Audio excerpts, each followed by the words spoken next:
Amén.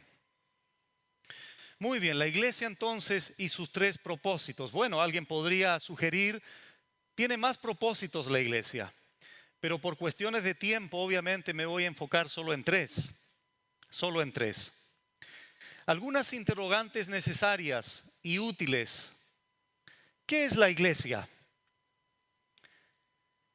Alguien podría decir o sugerir, es una pregunta muy básica, pastor. Es una pregunta muy obvia. Todos los que estamos acá, pastor, para que usted sepa, sabemos muy bien lo que es una iglesia. Me gustaría pensar eso, pero no necesariamente es así. Por lo que vamos a ir desarrollando en la exposición. ¿Para qué está la iglesia en la tierra? ¿Cuál es el propósito de la iglesia? ¿Qué debe hacer la iglesia en el mundo en el que vivimos? Probablemente cualquier persona común y corriente podría decirme lo siguiente: pastor, mire, la iglesia es algo más o menos así. En la esquina hay un templo. Esa es la iglesia.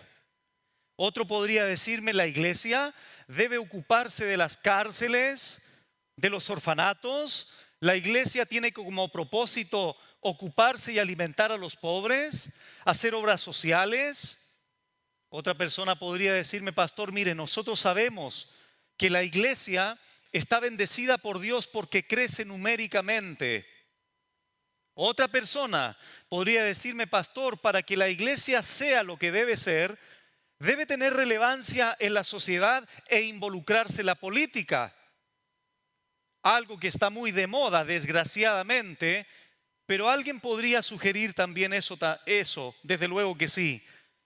Otra persona podría decirme, pastor, mire, la iglesia, una buena iglesia, una iglesia importante, una iglesia relevante, es aquella que tiene a sus pastores que son famosos, que viajan, que escriben libros, que tienen programas de televisión, que construyen grandes templos, que tienen mega iglesias, etcétera, etcétera, etcétera.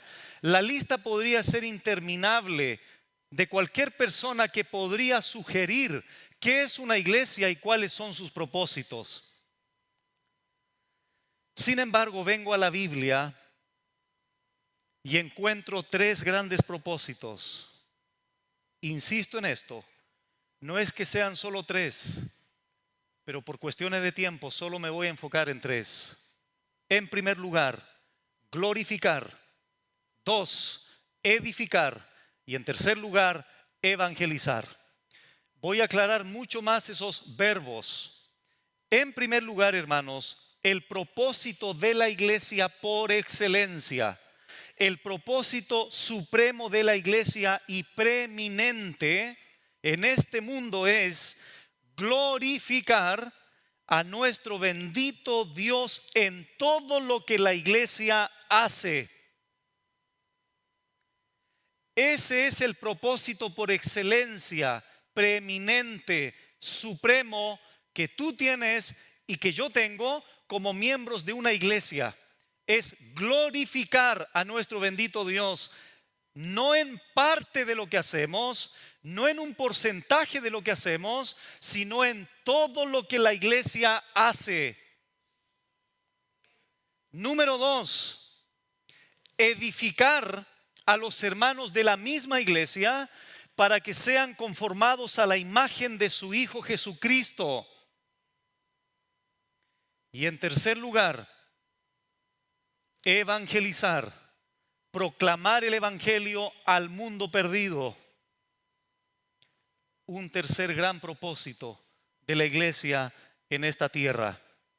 Como una base solamente rápida, etimológicamente la palabra iglesia se compone de dos palabritas griegas, un prefijo ek, que significa fuera, y klesia, que viene de otro verbo que significa llamar. Por tanto, etimológicamente la palabra iglesia significa aquellas personas llamadas por Dios, desde luego, fuera de. Obviamente para servirle, ya dije el primer propósito, Dios nos llama para glorificarlo. Charles Spurgeon dijo lo siguiente, un predicador inglés: la iglesia es el lugar más preciado de la tierra. Nada en el mundo es más amado por el corazón de Dios que su iglesia. Por tanto, siendo suyos, pertenezcamos a ella para que por nuestras oraciones, por nuestras ofrendas y por nuestras labores podamos sustentarla y fortalecerla. Fin de la cita. Por lo tanto, podríamos decir que la iglesia, hermanos, como una definición más amplia teológica, es un grupo de personas que se han arrepentido verdaderamente, que han creído genuinamente en Cristo y su sacrificio sustitutivo, apartadas por Dios, bautizadas, que se reúnen sistemáticamente para orar, para estudiar sistemáticamente también la Biblia, para observar las ordenanzas, bautismo y cena del Señor, y que se someten a una disciplina cuando es necesario. Esa parte no le gusta a muchos, pero es así, de acuerdo a Mateo 18. Y esta iglesia, que son personas apartadas y llamadas por Dios, son las que Dios ha definido propósitos específicos y claros en la Biblia. Primeramente, entonces, el propósito por excelencia, repito, recalco esto, de la iglesia de manera suprema. No puede haber nada más importante que esto para una iglesia, que es que esa iglesia glorifique al Señor en todo lo que hace. Si pudiera hacer un dibujo, si tuviese aquí una pizarra o en esa misma pantalla que aparece allí, podría hacer una flecha, porque el primer propósito es vertical. El propósito por excelencia de Dios es hacia Él. Por eso la flecha debe ir desde un círculo, que sería la iglesia, hacia arriba. Porque ese es el propósito principal de la iglesia, glorificar a Dios. Ahora, ¿qué entendemos por glorificar? Tanto en el hebreo como en el griego, la idea básica es darle honor por su grandeza, alabarlo a Él por su magnificencia, exaltarlo por su poder.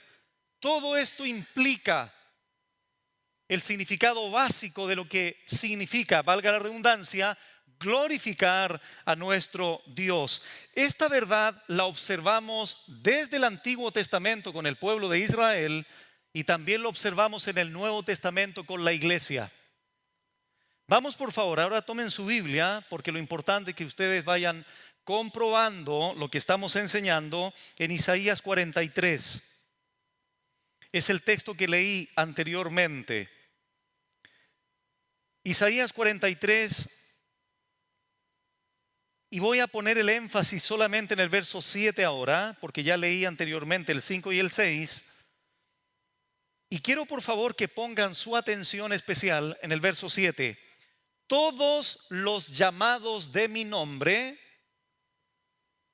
Atención ahora, ese para ahí implica eso, propósito. Es una palabra que implica el propósito de aquello que se está mencionando anteriormente. Todos los llamados de mi nombre, para gloria mía, los he creado, número 1, los formé, número 2, y los hice. Y aquí se está refiriendo específicamente al pueblo de Israel. Es decir, todo lo que Dios hizo con Israel no fue en primer lugar para favorecerlos a ellos. No fue en primer lugar para provocarle un beneficio a ellos. Eso es secundario. Lo primario es que todo lo que Dios hizo con Israel cuando los creó, cuando los formó, cuando los hizo, fue para su propia gloria. No para la gloria de Dios y la gloria de Israel. No para la gloria de Dios, una gloria compartida para Dios y para Israel. Falso, solamente para su gloria. Esto va a ir sentando las bases, hermano, para que al final de esto tú entiendas que la única manera que la gloria sea solo para Dios o Jesucristo nuestro Salvador es que tú te elimines por completo. Es que anules por completo tu elocuencia, tus méritos, tu crédito, tus obras, etcétera, etcétera.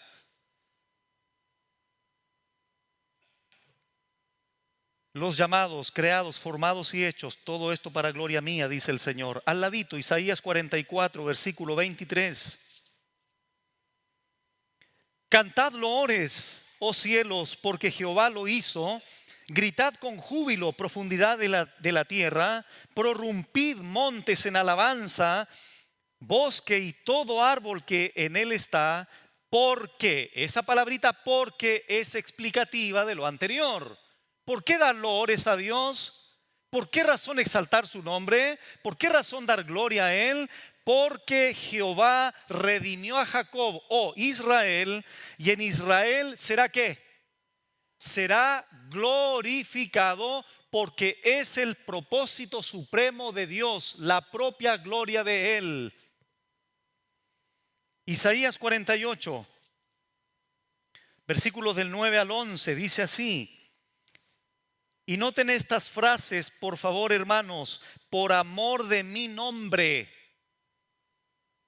que es una frase sinónima de la gloria a Él. Por amor de mi nombre, dice Él, diferiré mi ira y para alabanza mía. Mira, hermano, si estuviera un incrédulo escuchando esto, concluiría lo siguiente: oye, tu Dios que es egocéntrico. ¿No es así? Al tener una lectura rápida del texto, uno podría decir: oye, ese Dios que ustedes sirven, ¿por qué toda la gloria para Él? ¿Por qué no es más generoso y la comparte con nosotros? ¿Tú crees como ser humano en tu miseria de pecado que Dios podría compartir su gloria contigo? Por amor de mi nombre diferiré mi ira y para alabanza mía la reprimiré para no destruirte. He aquí te he purificado y no como a plata, te he escogido en horno de aflicción. 11.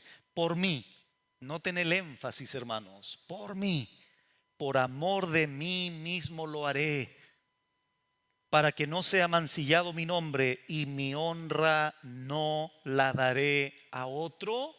¿Y por qué algunos pastores se quieren llevar la honra?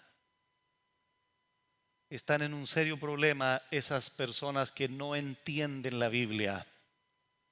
¿Por qué hay pastores que quieren alimentar su ego vanaglorioso que tienen al recibir la honra y permitir la idolatría de la gente? Están en un serio problema esos pastores idólatras. Porque vengo al texto bíblico y la gloria es de Él, por amor de Él, para gloria de Él, para alabanza de Él, no de Él y de nosotros.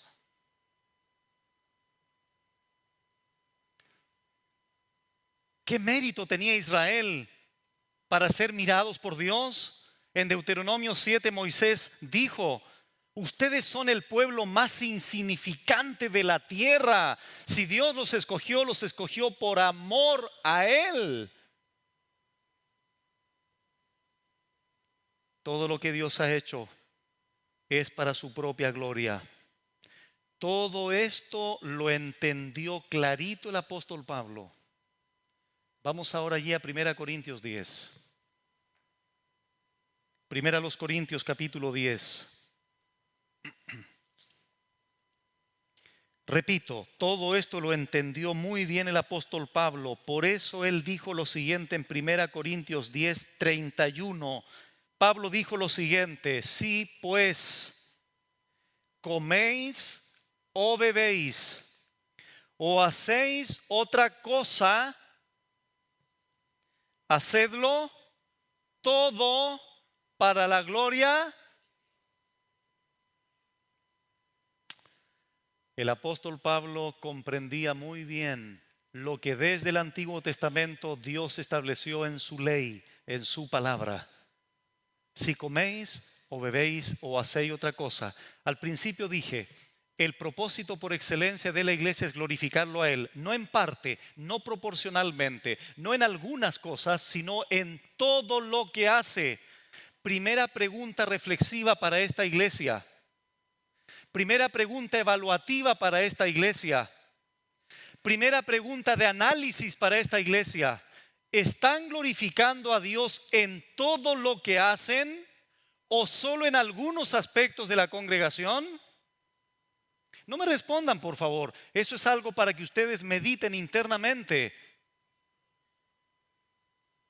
Porque vengo al texto y veo que Pablo amplía todo lo que hacemos tiene que ser para su gloria.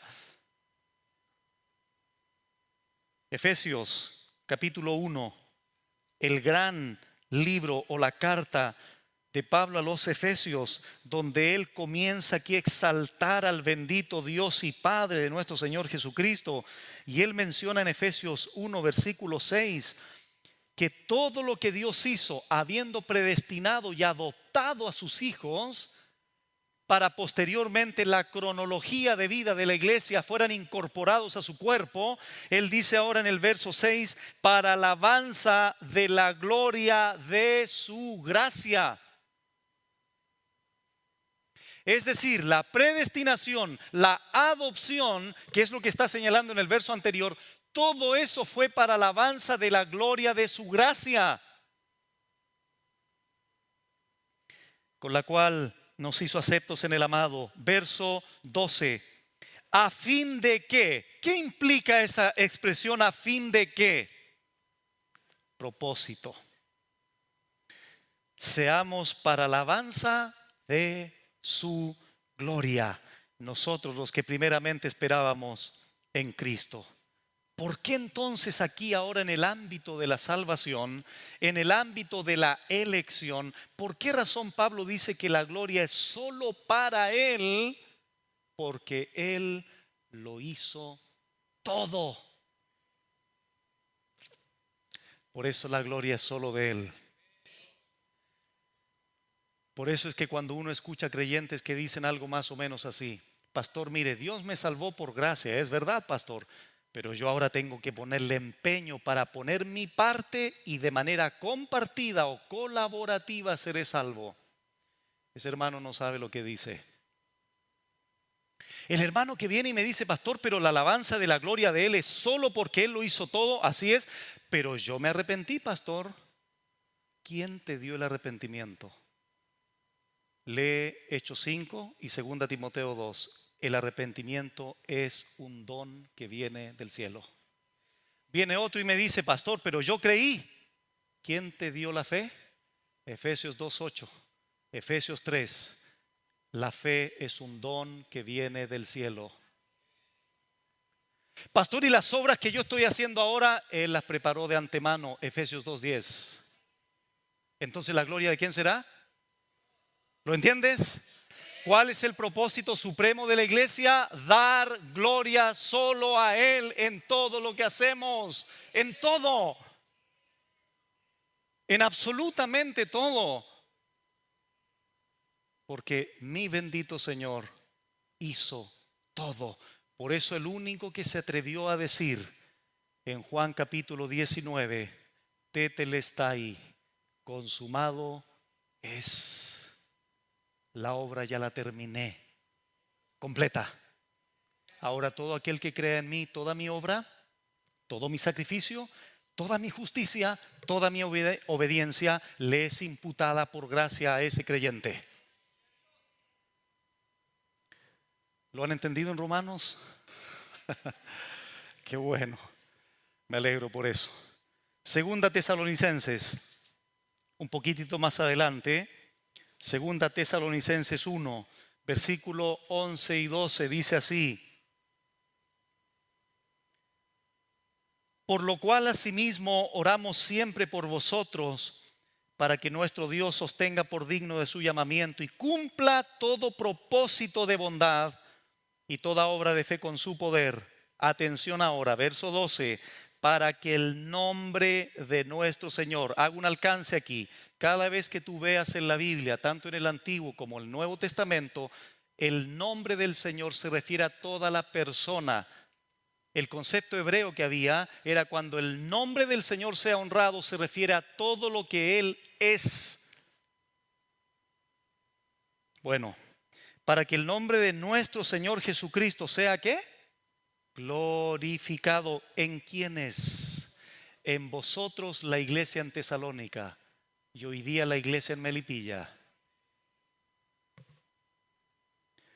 Y vosotros en Él, por la gracia, porque todo es por gracia, todo es un favor inmerecido de Dios, todo es un regalo bendito de Dios y del Señor Jesucristo.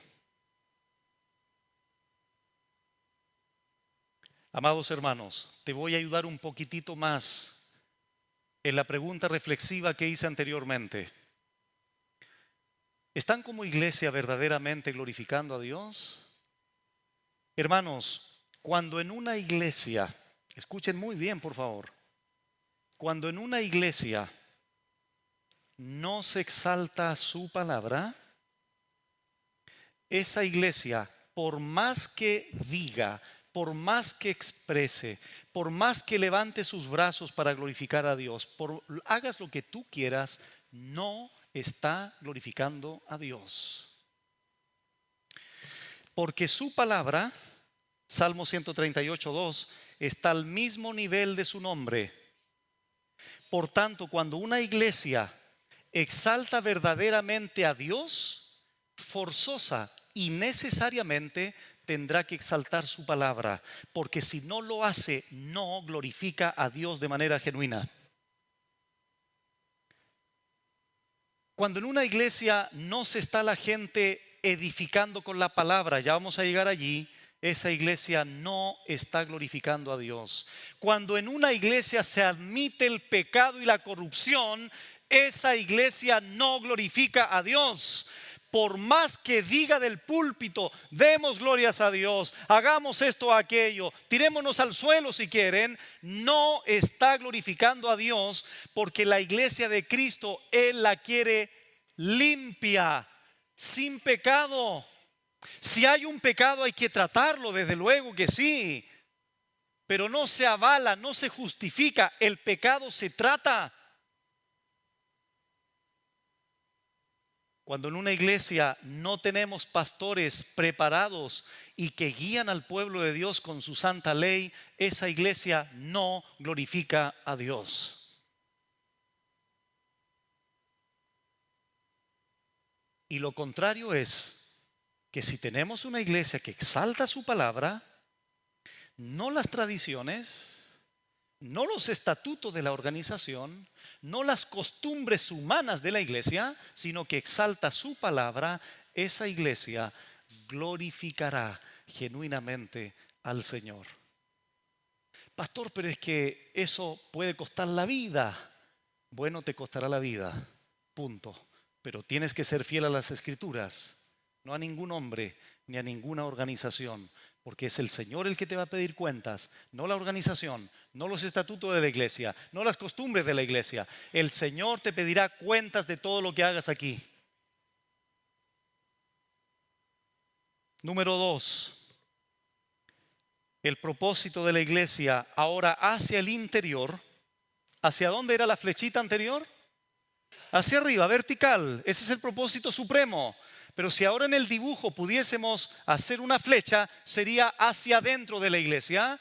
Y el propósito hacia adentro de la iglesia es edificar a los creyentes para que se parezcan no a Ronaldinho, ni a Rambo, ni a ningún modelo, ni a nadie más que a nuestro bendito Señor Jesucristo. Dicho de otra manera, si en una iglesia no se está edificando a la gente no se puede parecer al Señor, por favor. Si la expresión del carácter de Cristo está en la Biblia, ¿qué tenemos que estudiar para parecernos a Él? La Biblia.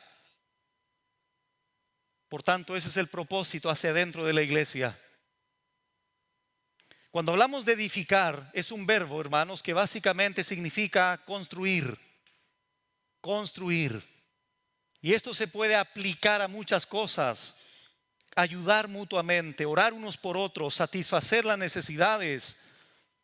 Pero todo esto, no olvidemos esto importante, todo esto se sienta sobre la base de las Escrituras. No podemos edificar sin Biblia, porque con el respeto que me merecen, mi sueño no edifica a nadie. Lo que anoche vi, se me apareció en la ventana, no edifica a nadie. Mira, querido hermano, cuando tu fe sea aprobada, escucha muy bien, por favor, cuando tu fe sea aprobada, no te va a importar el sueño del hermano de hace 5 años atrás. La visión supuesta que tuvo el hermano o la hermana hace 5 años atrás no te va a servir para nada en el momento en que tu fe sea aprobada. ¿Sabes lo que te va a sustentar en ese momento? La solidez, la consistencia, la convicción, la confianza de haber depositado tu corazón y tu mente en la roca que es la palabra del Señor. Por eso es que es importante, hermanos, que entendamos que la iglesia es únicamente edificada con la palabra del Señor. Su palabra es inerrante, su palabra es infalible, su palabra es suficiente. No necesitamos ingredientes adicionales, no necesitamos ni siquiera herramientas adicionales, cosas adicionales. Hermanos, por gracia de Dios en el ministerio que Él nos ha dado, hemos experimentado la transformación tan espectacular de gente que nos ha rodeado y que nos ha dicho: yo quiero que nos enseñe la Biblia, pastor. Y comenzamos a enseñarles poco a poco la palabra del Señor, verso por verso, idea por idea, pensamiento por pensamiento de los autores bíblicos. Pasan 6 meses, 1 año, y se acerca la gente y dice: pastor, amo al Señor ahora más que antes. Mi fe es más firme. Estoy mejorando como padre. Estoy mejorando como esposo. ¿Por qué razón? Porque el elemento de edificación, si no es la Biblia, no sirve en términos sustanciales. Para llevar a cabo este propósito, Dios necesita hombres preparados. Por eso dice Efesios 4:11, y Él os dio apóstoles, profetas, evangelistas, pastores, maestros. ¿A fin de qué? Bueno, si tú sigues leyendo el pasaje de Efesios 4, habla de la edificación del cuerpo de Cristo. Por eso deben orar por sus pastores, para que ellos cada día se introduzcan, puedan bucear en el mar de la Biblia y extraer los tesoros que hay allí. Y ellos puedan comunicarles la verdad con fidelidad, con claridad, con precisión, y el mismo poder de la exposición de las palabras de la Biblia vayan transformando sus corazones. Y cuando una iglesia comienza a ser edificada con la Biblia, comenzamos a amarnos genuinamente los unos a los otros. Comenzamos a vivir en armonía los unos a los otros. Nos recibimos unos a otros, nos amonestamos unos a otros, nos soportamos unos a otros. ¿Hay que soportarse en la iglesia? Todos los que dijeron amén fuerte han tenido su roce ya con los hermanos. Saben muy bien por qué confirman. Claro que tenemos que soportarnos, pero cuando somos edificados en Biblia, aprendo a soportarte, hermano, y tú aprendes a soportarme a mí. Te quedan como 40 minutos más que me tienes que soportar. Pero después ya nos vamos y el Señor allá hará su obra en sus corazones con el mensaje. Cuando nos edificamos, somos pacientes, somos amables, nos perdonamos, nos estimamos unos a otros. Nos decimos la verdad, nos alentamos, nos animamos. Te paso mi hombro para que llores. Te levanto si te caes. Porque como decía un pastor por ahí, el ejército de la iglesia es el único ejército que no levanta a sus soldados. Generalmente los pisotea cuando caen. Bueno, cuando una iglesia es edificada no sucede eso. Ayudamos al caído. ¿Pero por qué? Porque estamos siendo edificados en la palabra del Señor. Vienen hermanos y me preguntan o nos escriben correos y nos dicen algo así: pastor, pero yo estoy en una iglesia donde no enseñan, donde no nos edifican. Los pastores dicen, si bien es cierto, no son maliciosos, pero carecen de preparación bíblica. Predican cosas raras, se contradicen entre ellos en el púlpito.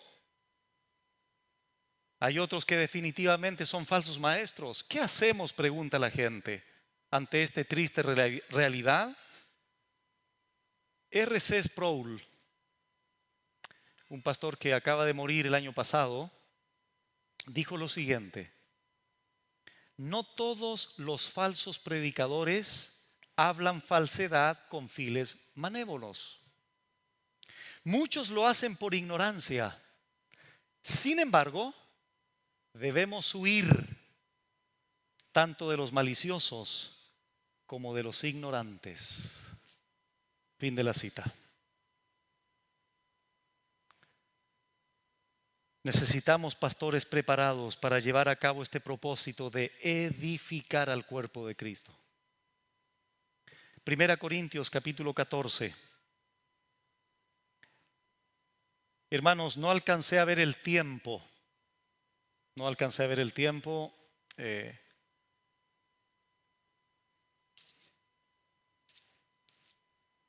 ¿Cuánto tiempo llevaré?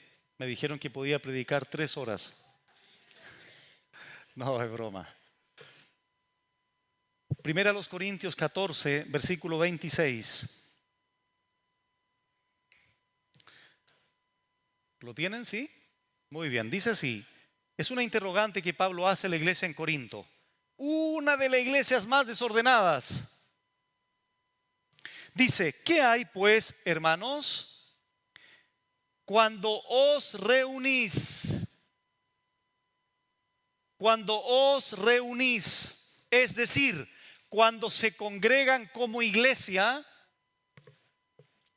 cada uno de vosotros tiene salmo. Los salmos eran el himnario de los judíos, que contenían mucha riqueza doctrinal, por cierto. Tiene salmo, tiene doctrina, tiene lengua, tiene revelación, tiene interpretación, punto seguido. ¿Qué dice ahora? Hágase todo para edificación. Y si ustedes notan un detalle, salmo, doctrina, lengua, revelación, interpretación, todas estas palabritas se sustentan ¿en qué? En las Escrituras. Curiosamente. Hechos capítulo 20. Hechos capítulo 20, versículo 32. Esta es la última reunión de Pablo con los ancianos de Éfeso. Los manda a llamar, se congregan allí en Mileto. Y Pablo les dice allí, en palabras que registró Lucas, en Hechos 20, 32, lo siguiente. Dice: y ahora, hermanos, noten qué expresión más preciosa, hermanos. Os encomiendo a Dios, ¿y a qué? Y a la palabra de su gracia, que tiene poder ¿para qué? Para sobreedificaros y daros herencia con todos los santificados. Es necesario explicar un poquitito más este pasaje. ¿Quién es la piedra del ángulo? Jesucristo. ¿Cuál es la doctrina de los apóstoles y profetas? Efesios 2:20 y Efesios 4:11. Bueno, los apóstoles y los profetas. Pero la piedra del ángulo que sostiene la doctrina de los apóstoles y profetas, que finalmente es la doctrina de Dios. Entonces ahora los pastores en la iglesia, ¿qué hacemos? Sobreedificamos. ¿Sobre la base de qué? De la piedra del ángulo que es Cristo y la doctrina de apóstoles y profetas. Por esa razón hoy día ya no necesitamos ni apóstoles ni profetas en el sentido bíblico. ¿Por qué razón? Porque los fundamentos ya están terminados. ¿Cuántos fundamentos tiene esta construcción? ¿20? Uno solo. Y está debajo de toda la estructura. Eso ya está terminado. Punto. ¿Qué tenemos que hacer ahora nosotros? Venir aquí y extraer y sumergirnos en las verdades de la palabra del Señor, encontrar el significado correcto de la Biblia y transmitirlo al pueblo de Dios. ¿Para qué? Para que el pueblo de Dios vaya edificándose, es decir, construyendo su vida conforme a la imagen del Hijo de Dios. Su palabra tiene poder, sin lugar a dudas.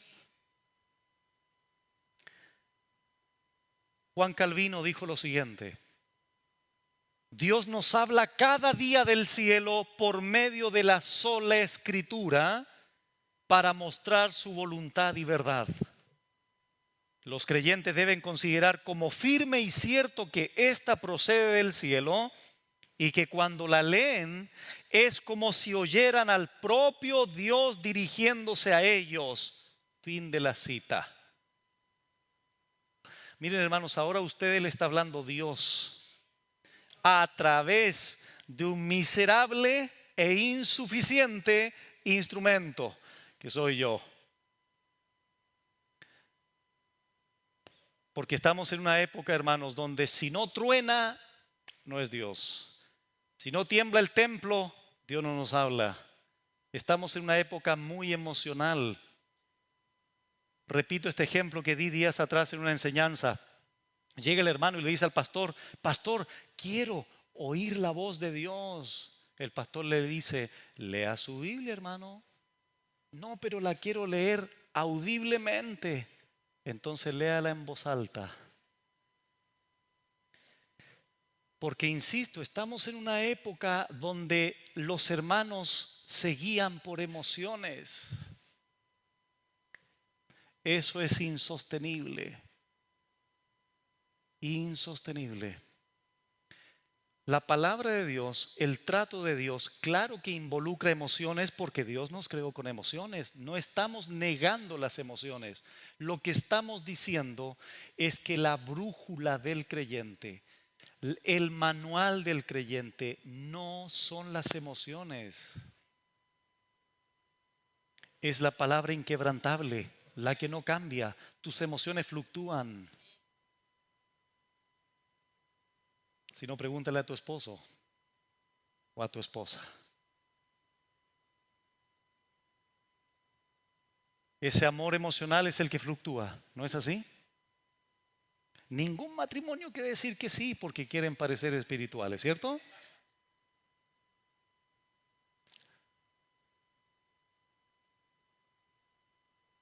Charles Spurgeon dijo: los convertidos que nacen emocionados mueren cuando la emoción se apaga.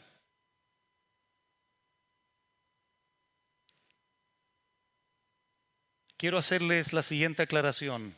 Si bien es cierto, hermanos, estamos hablando de la edificación como propósito de Dios para su iglesia, en la iglesia local, alguien podría preguntar y decir: pastor, ¿y la edificación es solo en la iglesia? No, comienza en el hogar. Queridos padres que están aquí presentes, si ustedes tienen hijos, los pastores de sus hijos no es el pastor Enrique. Los pastores de sus hijos son ustedes en el hogar. La edificación comienza en el hogar. Necesitamos iglesias fuertes, pero la fortaleza de la iglesia comienza en la fortaleza del hogar. Tercer propósito y último. Y esta flechita ahora tendría que ser hacia afuera. Primer propósito, vertical, supremo de Dios, la gloria de su nombre, la exaltación de su grandeza. Una flecha hacia adentro de la iglesia, la edificación de los creyentes.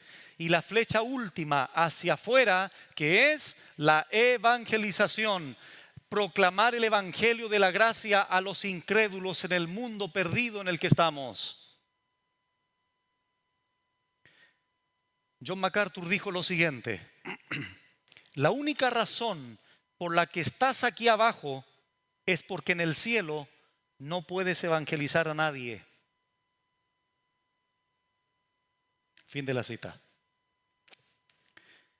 Es muy importante entender lo siguiente, amados hermanos. Para que podamos predicar correctamente el evangelio, debemos primero conocer adecuadamente el evangelio. ¿Por qué digo esto?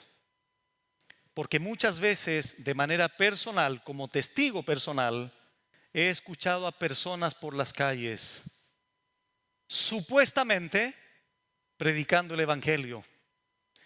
Y muchas veces se predican cosas que de una manera muy clara contradicen el verdadero evangelio y que no necesariamente tienen que ver con los elementos reales del evangelio. Se promete sanidad. Tú nunca tienes que garantizar sanidad física al incrédulo, jamás. Lo que tienes que garantizar es el perdón de sus pecados si se arrepiente. La sanidad física deja en las manos de un Dios soberano, pero afuera se garantiza y se promete sanidad al incrédulo enfermo. Eso es una barbaridad, hermanos. No podemos dárnoslas de dioses. Pastor, ¿usted no cree que Dios puede sanar? No estoy diciendo eso. Claro que Dios puede sanar. Lo que estoy diciendo es que no podemos garantizar irresponsablemente sanidades físicas al mundo, hermanos, por favor, porque la sanidad más grande que Dios quiere hacer y más importante es la sanidad del pecado. Se predican solo beneficios. Me van a creer que hay grupos. Yo antiguamente vivía en una cuadra, en una calle, donde la única casa, habitación era la mía, y alrededor había un taller, al otro lado había otro taller y un sinnúmero de talleres, porque era una cuadra industrial. Y yo veía hermanos que llegaban a las 20 horas a predicar a los fierros, a los talleres. Un día me acerco a ellos y les pregunto: ¿ustedes están conscientes que aquí no están predicando a nadie? Sí, teníamos conciencia de que aquí hay puros talleres. Entonces, ¿por qué no enfocan su labor a personas? Cristo mandó a predicar a personas que oyen, a personas que razonan, no a fierros, no a talleres, no a árboles. Pero eso sí, estamos cumpliendo con la gran comisión. Qué terrible ignorancia, hermanos. Se sobreenfatiza la denominación. Se ofrece trabajo. Si estás solo, Cristo te quiere estar contigo. ¿Para qué vamos a hablar de la liturgia de pasar al altar? El predicador de campañas, ¿quién quiere aceptar a Cristo? Un montón de gente levanta la mano, pasan al frente, oran la oración del pecador. En 2 años más tú no ves a nadie de ellos, porque el nuevo nacimiento no tiene que ver con ese tipo de cosas. Tiene que ver con un nacimiento interior producto de la exposición genuina del verdadero evangelio. Por otro lado, he observado gente prepotente en la calle. Por ahí anda un personaje en televisión también, dice que es pastor. Eso no es evangelizar, por favor, hermanos. De manera prepotente se trata a la gente, incitando y provocando irresponsablemente a la gente, olvidando los ingredientes que habló el apóstol Pedro en su segunda carta, de presentar defensa a todo aquel que os demande razón con reverencia y temor, con respeto.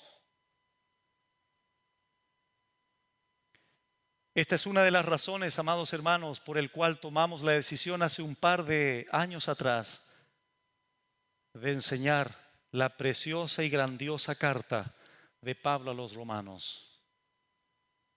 Le decía al pastor Enrique en este juguito que nos fuimos a servir: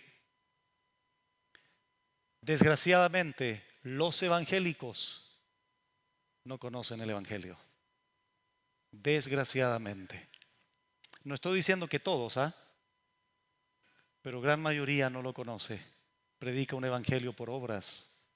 Aunque se dice del púlpito, se enfatiza las obras de las personas.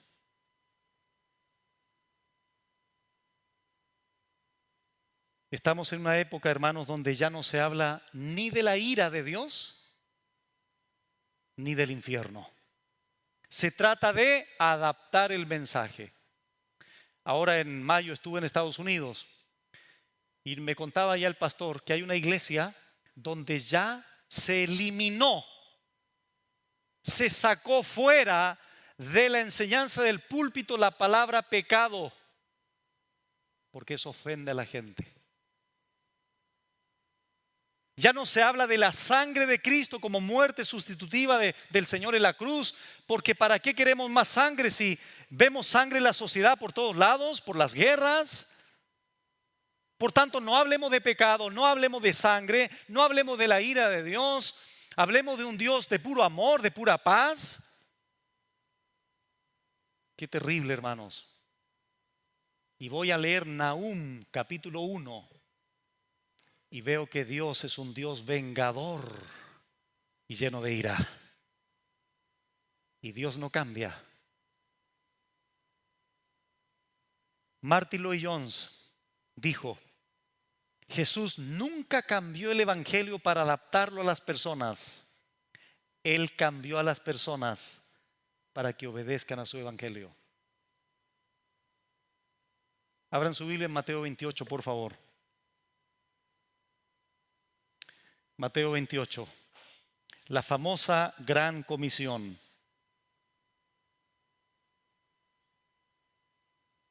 Dice Mateo 28, 19: por tanto, id y haced discípulos a todas las naciones, bautizándolos en el nombre del Padre y del Hijo y del Espíritu Santo. Y esta frase es clave aquí, verso 20: enseñándoles que guarden todas las cosas que os he mandado. ¿Qué significa todas las cosas que os he mandado? ¿Sabe lo que significa todas? En el griego, todas. ¿Y en el hebreo? Todas. Muy bien, no hay mucha explicación al respecto. ¿Qué enseñó Cristo? Todo lo que está en su palabra, inspirado por Dios. Por tanto, el evangelio hay que predicarlo a los incrédulos, atención, y continuar enseñándolo a los creyentes. Afuera predicamos el evangelio condensado, predicamos el evangelio concentrado, pero cuando llegan a la congregación comenzamos a enseñarles todo el consejo de Dios. Las maravillosas y sorprendentes doctrinas de la gracia, las espectaculares doctrinas de la justificación, la adopción, el llamado de Dios, la predestinación, la adopción, la glorificación, la justificación, etcétera, etcétera. Porque eso va fortaleciendo a los creyentes y van ampliando el concepto y la perspectiva, la mirada, la óptica del verdadero evangelio. Enseñándoles todas las cosas, no un par de cosas, no algunas cosas, sino todas las cosas. Y aquí yo estoy con vosotros todos los días hasta el fin del mundo. Por último, Hechos capítulo 5. Para ubicarlos un poquitito en el contexto aquí, Hechos capítulo 5. Una vez que se sanó al cojo del templo de la Hermosa, comenzaron a perseguir a Pedro y a Juan. Y les prohibieron que hablaran de Cristo allí en Jerusalén. Vamos a ver la respuesta de estos discípulos. Hechos 5, versículo 28. 27 para tomar un poco más la idea. Cuando los trajeron, los presentaron en el concilio y el sumo sacerdote les preguntó, diciendo: ¿no os mandamos estrictamente, noten esa palabrita, no os mandamos o no les prohibimos estrictamente que no enseñaseis en ese nombre. En otras palabras, ¿no les prohibimos a ustedes estrictamente que no evangelizaran? ¿No se acuerdan de la orden que les dimos? Las autoridades, prohibido evangelizar, prohibido hablar de Cristo. Dice el resto del versículo 28, y ahora habéis llenado a Jerusalén de vuestra doctrina y queréis echar sobre nosotros la sangre de ese hombre. Hermano amado, pone atención a lo siguiente. Si en la Biblia nosotros observamos hombres con la exposición real a la muerte, predicando el evangelio, y tú, que jamás se te ha puesto una pistola en la cabeza, que nunca se te ha puesto un cuchillo en tu cuello, no evangelizas, eso es una vergüenza de creyente.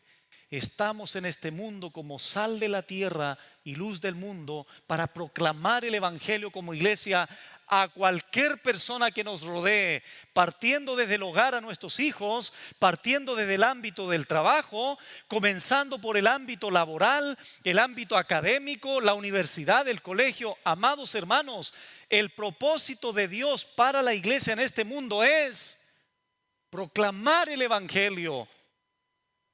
Ahora, ¿qué es el evangelio?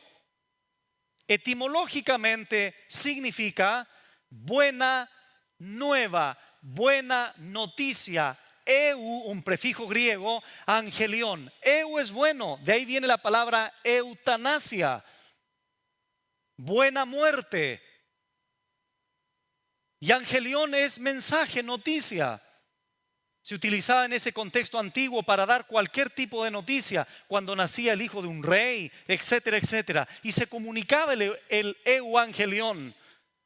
Los escritores bíblicos ahora toman ese pasaje, esa palabra, y la introducen ahora al lenguaje de la evangelización. Buena noticia. Pero ¿sabes por qué es buena noticia? Porque hay una mala primero. ¿Cuál es la mala? El ser humano es un miserable pecador. Está muerto en sus delitos y pecados. Su corazón es engañoso. Sus obras de justicia son como trapos de inmundicia, etcétera, etcétera, etcétera. Y cuando la persona que estás evangelizando ya no le queda aire para respirar por lo miserable que es delante de Dios, porque ha violado su ley y merece el infierno y merece el fuego de Dios como juicio, ahí le dices, pero espérate un poco. Todo el infierno, toda la condenación, todo el juicio, toda la ira de Dios que tú merecías, la recibió nuestro bendito sustituto.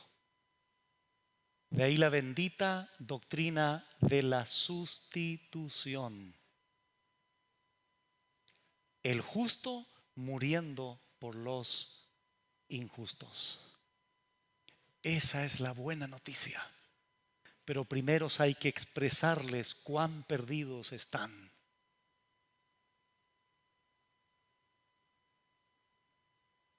Ese Dios se hace hombre y viene a este mundo a morir. Y nunca te olvides de esto. Dos verdades hay que comunicar de manera esencial. Esto está sustentado, no lo busques, solo para mencionártelo. En 1 Corintios 15:3, Pablo dice: lo que he recibido de que Jesucristo murió y al tercer día resucitó. ¿Cuáles son los dos elementos indiscutibles que debes de proclamar cuando hablas con alguien? La muerte sustitutiva de Cristo en la cruz por el pecador que cree, y en segundo lugar la resurrección. Si tú no dices eso, no dijiste nada. ¿Escuchaste bien? Si no hablaste de la muerte de Cristo en la cruz y de la resurrección, no dijiste nada. Pastor, pero yo invité a mi vecino el domingo a la iglesia. Eso no es evangelizar. Evangelizar es comunicar la verdad de la muerte de Cristo en la cruz y su resurrección al tercer día. De manera básica, Segunda a Timoteo 4:5, Pablo le dijo a Timoteo: haz obra de evangelista. El apóstol Pedro dijo: mas vosotros sois linaje escogido, real sacerdocio, nación santa, pueblo adquirido por Dios. ¿Para qué? Para anunciar, para proclamar, para predicar el evangelio a aquel, virtudes de aquel que os llamó de las tinieblas a la luz. Estimado hermano, comienza a desarrollar el verdadero propósito por el cual la iglesia está aquí. Porque la salvación allí en el cielo habrá sido plenamente consumada. Ya no tendrás oportunidad para evangelizar. Y deja por favor la obra al Espíritu Santo. Tú no vas a convencer a nadie. Yo no voy a convencer a nadie. Es la exposición, el poder del evangelio. ¿No es eso lo que dice Romanos 1:16? Pablo dice: porque no me avergüenzo del evangelio. ¿Por qué razón, Pablo? Porque es poder de Dios para salvación a todo aquel que cree, al judío primeramente y también al griego. Comunico el evangelio y, Señor, tu Espíritu Santo provocará la obra si soberanamente ha sido inscrito en el libro de la vida para salvación. Muy bien, termino con esto. Primer propósito por excelencia de la iglesia: glorificarlo a Él. No hay mayor actividad, en el buen sentido de la palabra, acción de la iglesia, que darle gloria a Él, exaltarlo en todo lo que hacemos, no solo como iglesia, individualmente, matrimonialmente, familiarmente, etcétera, etcétera. Segundo propósito de la iglesia, hacia adentro, la edificación mutua entre creyentes. Y en tercer lugar, la evangelización de los perdidos. Amados hermanos de esta iglesia local, si estamos haciendo eso, verdaderamente glorificaremos a nuestro Dios. Pero en esta tarde hay personas que no han nacido de nuevo. En esta iglesia local, como en cualquier otra iglesia local, hay personas que nunca han sido expuestos al evangelio. Por la razón que sea, quiero decirte, querida persona, querido amigo, querido familiar que estás aquí en esta tarde, si tú ahora de regreso a casa te mueres, ¿dónde pasarás la eternidad? Si tú me dices: no lo sé. Si tú me dices: en el cielo, yo podría preguntarte: ¿y por qué? ¿Porque eres buena persona? Indudablemente no. A lo mejor no lo sé. Bueno, quiero decirte lo siguiente: la Biblia dice que eres un pecador, igual que yo. La Biblia dice que estás muerto, es decir, no tienes vida espiritual. La Biblia dice que tu corazón es engañoso y perverso más que todas las cosas. Jeremías 7, 17, 8 y 9. Romanos 3 del 10 al 11, no hay ninguno de ustedes que busque a Dios. No hay ni un solo justo. Todos se desviaron. Aún se hicieron inútiles. No hay temor en tu vida. Y podrías seguir dando una lista interminable de tu condición delante de Dios. Pero en esta tarde Dios, a través de Jesucristo, te extiende su mano de gracia. Cree en el Señor Jesucristo, porque eso es lo que te demanda a ti el Señor: creer en Él y arrepentirte de tus pecados. Y esta es la hora, es la mejor hora que tú puedas rendir tu vida al Señor. Él te quiere perdonar, Él quiere abrirte sus brazos de gracia para perdonarte y salvarte, querida persona. Y Él te promete vida eterna.